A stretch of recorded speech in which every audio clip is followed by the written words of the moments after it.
Dear learners and listeners, Namaskar. I am Dr. Shweta and today we will be talking about a new topic which is group and leadership. The importance of a group is always felt whenever we are playing a role in our day-to-day social life. We use the word group in various contexts such as games, political party, team for performing a task, committee members to decide about a program, membership of an academic body or membership of the unprivileged group. We are born as an individual and we become members of various groups in the course of socialization. For fulfillment of our jobs, we do become members of groups. This program would help you to understand the functioning of groups. So, the objectives of today's program are: number 1, to understand the importance of group in our life, recognize the characteristics of a group, know the way group dynamics operates, understand the effect of groups on our performance, and differentiate formal and informal groups. Is human life possible without groups? Can we satisfy our needs, expectations, emotions, challenges and crises without being members of group? No, we cannot, as groups are the basic components of society. Let us understand the importance of groups in our daily lives.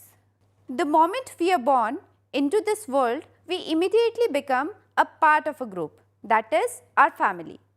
It is important to be group member as one's family fulfills certain essential needs and help us to survive in the social world.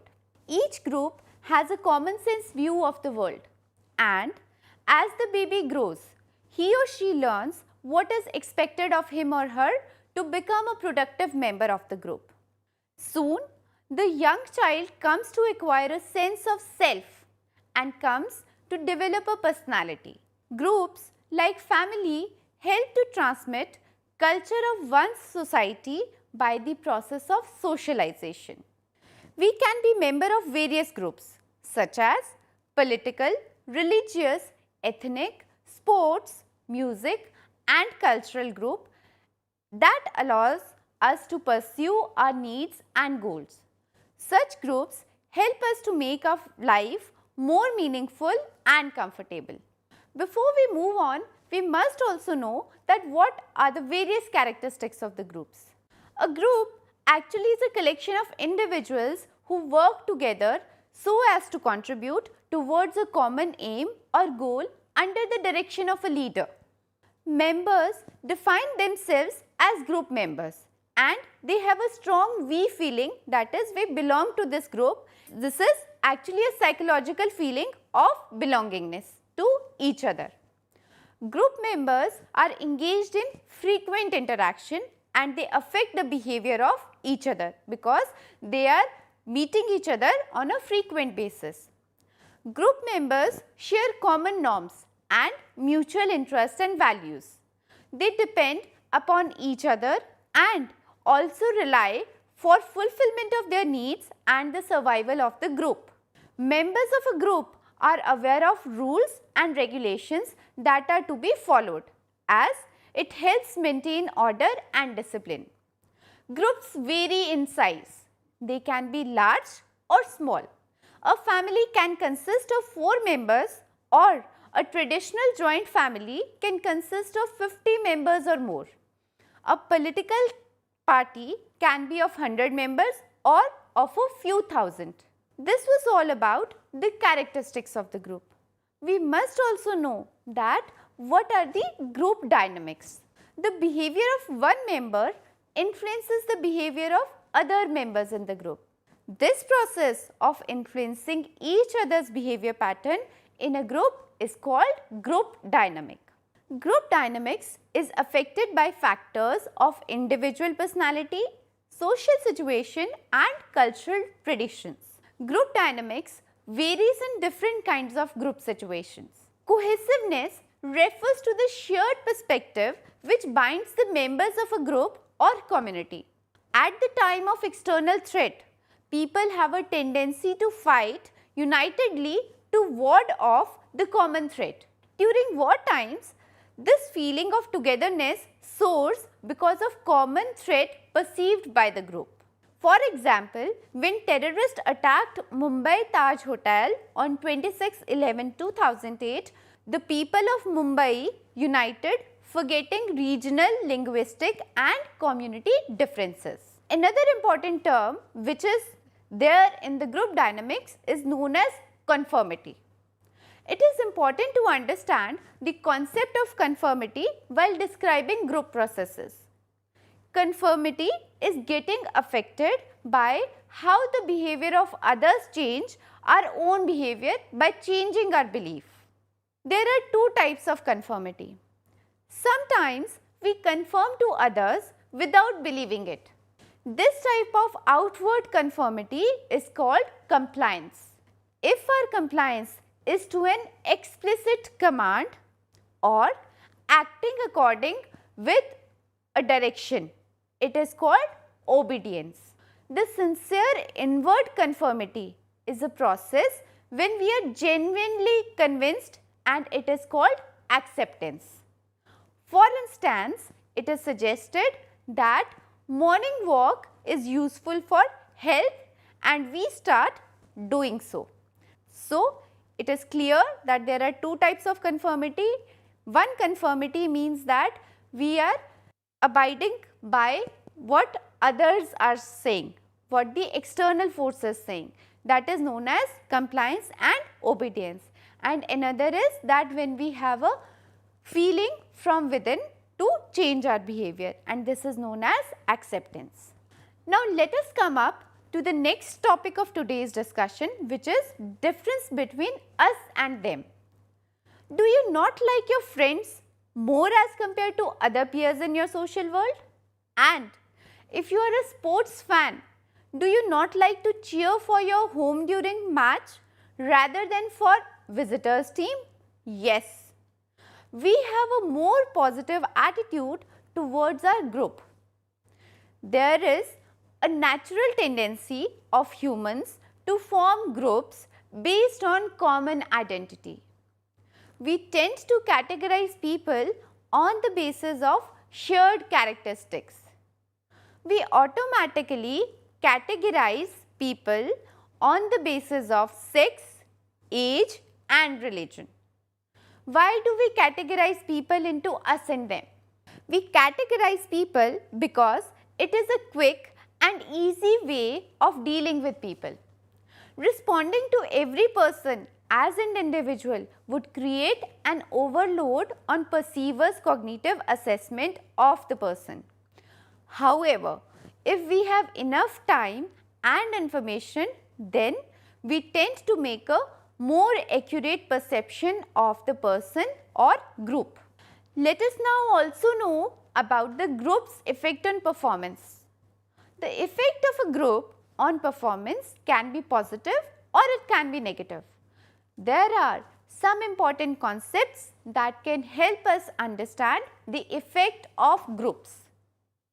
The first phenomena which helps us to understand the effects of group on our performance is known as social facilitation. We are affected by the mere presence of another person. Mere presence means that people are not competing with each other and they are present as a passive audience or co-actors. Does our normal activities of eating and playing are affected by mere presence of others? In a daily life, we can notice such differences in our behavior. It is found that cyclists or joggers in a park times are faster than racing or moving together than doing alone against the clock. Social loafing. It is another phenomena that affects our performance in a group. Social loafing is the tendency of people in a group to exert less effort towards a common goal. When they are individually accountable contrary to the common notion, in unity there is strength. Group members are actually less motivated when reward is equally divided and the task is less challenging, appealing or involving. In contrast, people in a group are likely to loaf less when the task is appealing and members identify with the group. For example, you might have seen the situation of tug of war. This is the best example of social loafing because everyone knows in the tug of war that the reward is equally divided. So, if the reward is equally divided, so people tend to loaf. That means many of them would not be exerting much pressure or much effort to pull the rope, but it seems that everyone is doing it. That means they are loafing, they are actually not pulling the rope or they are actually not exerting much effort. Group size.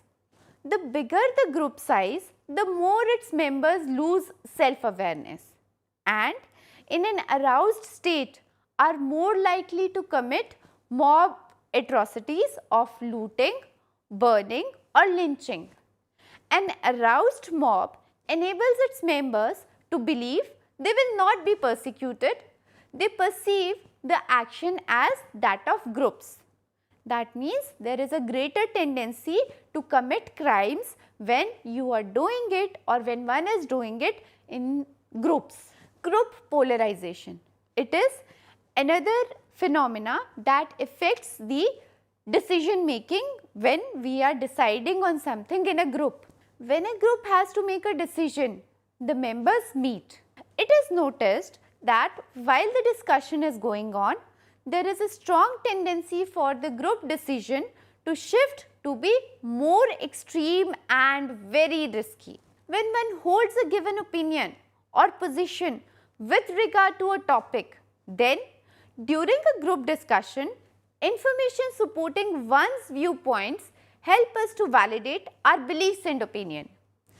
This shift from a position of no or little risk to an extreme position is termed as group polarization. This happens because group members may get new information and more persuasive arguments. Groupthink. It is another phenomena. Groupthink refers to group induced distortions that do not allow objective consideration of all the possible alternatives. It takes place when a cohesive group remains isolated from dissenting viewpoints. The presence of a directive leader who signals what decision he or she favors also contributes to it. The groupthink phenomena occurs due to illusion of invulnerability, unquestioned belief in the group's morality, rationalization and conformity pressure.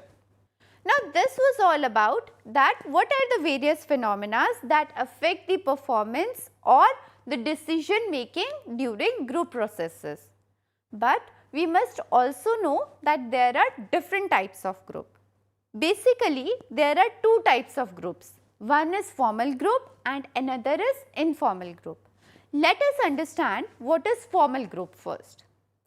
This type of group is usually formed to meet clearly defined goals. The example of formal groups include student project groups, committees, boards or commissions. Another is the informal groups. Informal groups, on the other hand, form naturally out of interaction among individuals over time. Informal groups may emerge out of formal groups with members having similar ideas, values, beliefs and social needs. That means it can happen that people who have started meeting formally, after some time they start to meet informally. That is, they might make social bondings or individual bondings with each other, and this will lead to the formation of an informal group. Let us now move on to the another important discussion, which is group development, that how the group is developed. Newly formed groups show different behaviors than groups that have been together for some time. This is because a group progresses through reversal stages of development. Groups progress through the following stages, that is forming stage, storming stage, initial integration stage and performing stage. Let us understand all these stages one by one. First is the forming stage. Now what happens during the forming stage? When a group is formed, a number of issues are decided. Before joining a group, people ask various questions including who can become a member of the group, what are the roles one has to play as members, what the group can offer me, how can I contribute to the group.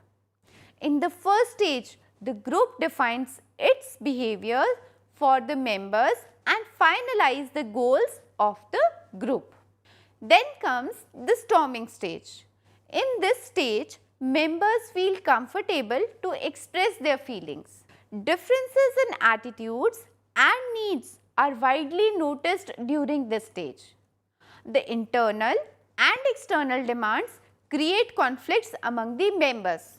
If conflicts are ignored, members develop bitterness and that may damage the group's ability to perform. The third stage is known as the initial integration stage. The members in this stage develop an initial sense of closeness and belongingness. By this stage, the rules are finalized, which tell the way group members will operate. The members in this stage start cooperating to each other. Then comes the performing stage. In this stage, the group starts functioning as an effective unit. By this stage, the group members learn well as to how to get along with each other. The roles of members are decided and the leadership issues are settled by now. The group starts pursuing its goals. Most of the members at this stage are satisfied with the group. That means by this stage the group has actually been formed. This was all about the phenomena of group. Now let us move on to the next important topic of discussion, which is leadership. It is often said that the youth of today are the leaders of tomorrow. Leaders in the various walks of life are very popular. Leadership is defined as the ability to influence others to achieve certain goals. A good leader can significantly influence the behavior, attitude and performance of the followers. There are certain qualities that are there in the leader. Let us know what are these qualities. Leaders are actually aware of the abilities of their followers. Leaders have a very good communication skill, which is both verbal and non-verbal. Leaders accept personal responsibilities and they set examples for group members. Leaders have ability to understand the situation also. Leaders are good planners, visionary and trustworthy. There are certain theories that define the leadership qualities. Early view of leadership described that leaders are born. According to this theory, some people are born with the traits of leadership and possess inherent properties to become leader. Subsequently, many theories were developed. First of all, let us know that what is a trait theory. This theory attempts to tell which personal characteristics leads to effective leadership. It has been found that there are certain traits that make a person a good leader. These are: number one, belief in oneself, which is self-confidence. Second is openness to the ideas of others. Then a passion for the job, love of people, acceptance of others, maturity and responsibility, and desire to achieve goals. That means if these qualities exist in a person, then we can say that that person can become a good leader. Second comes the behavioral approach. It has been noted that successful leaders exhibit two types of behavior. One is the task-centered and another is the employee-centered. Task orientation relate to the quality and the quantity of work. Employee-centered orientation focuses on meeting the personal needs of the group members. That means when we talk about the behavioral approach, there are two types of behaviors that are exhibited in the behavioral approach leadership. One is task centered, that means the leader focuses on the task to be done, and second is the employee centered leadership, which means that the leader focuses on the personal needs of the group members. Third is the situational approach to leadership.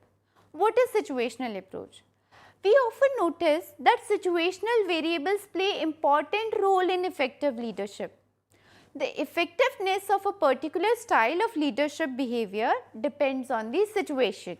As situation changes, different leadership styles become appropriate. That means there are some situational leaders also that they become leaders pertaining to the demand of the situation. Then comes the path goal approach of leadership.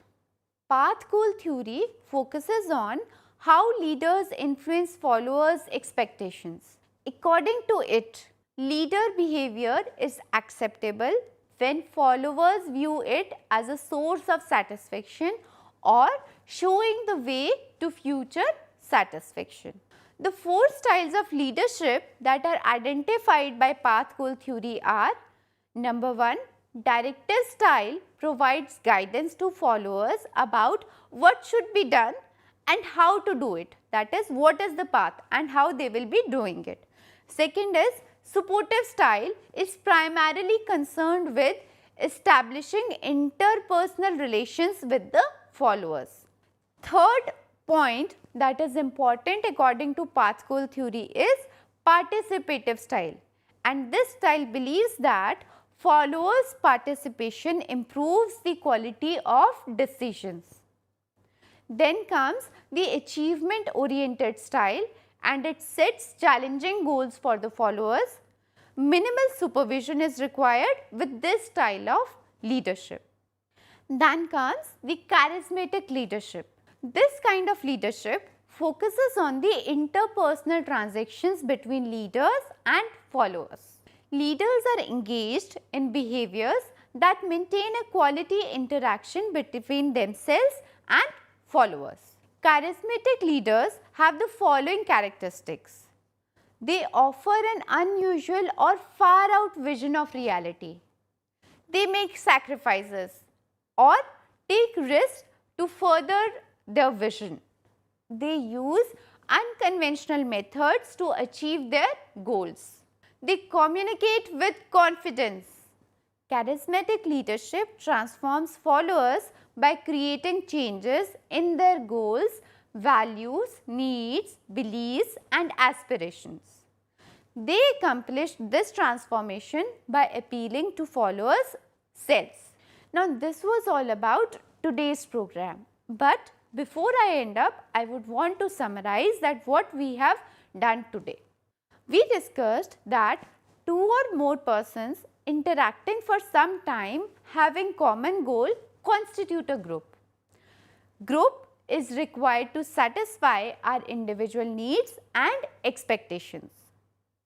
Importance of group processes can be understood with the help of factors like competitiveness, cohesiveness and cooperation that lead to enhanced performance and productivity.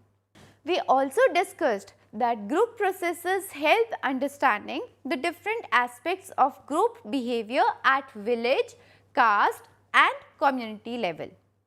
At the organizational level, productivity can be immensely improved by strengthening the group diversity and its energy. Humans are so complex that we have a number of theories describing the leadership. Great men theory of leadership suggests that certain people are born to become leaders, but this view has become outdated. According to trait theory, there are certain physical, social and psychological characteristics that one needs to become a leader. The situational theory prescribes that we should understand traits and behavior not in isolation but in the context of a situation. Charismatic theory proposes a visionary approach and use of unconventional methods in achieving goals. Leadership is one of the most talked about topic even in our day-to-day life, and a better understanding of this topic will be of great use in our practical and professional life. So dear learners, this was all about today's program. I hope you have understood the topic well. Thank you.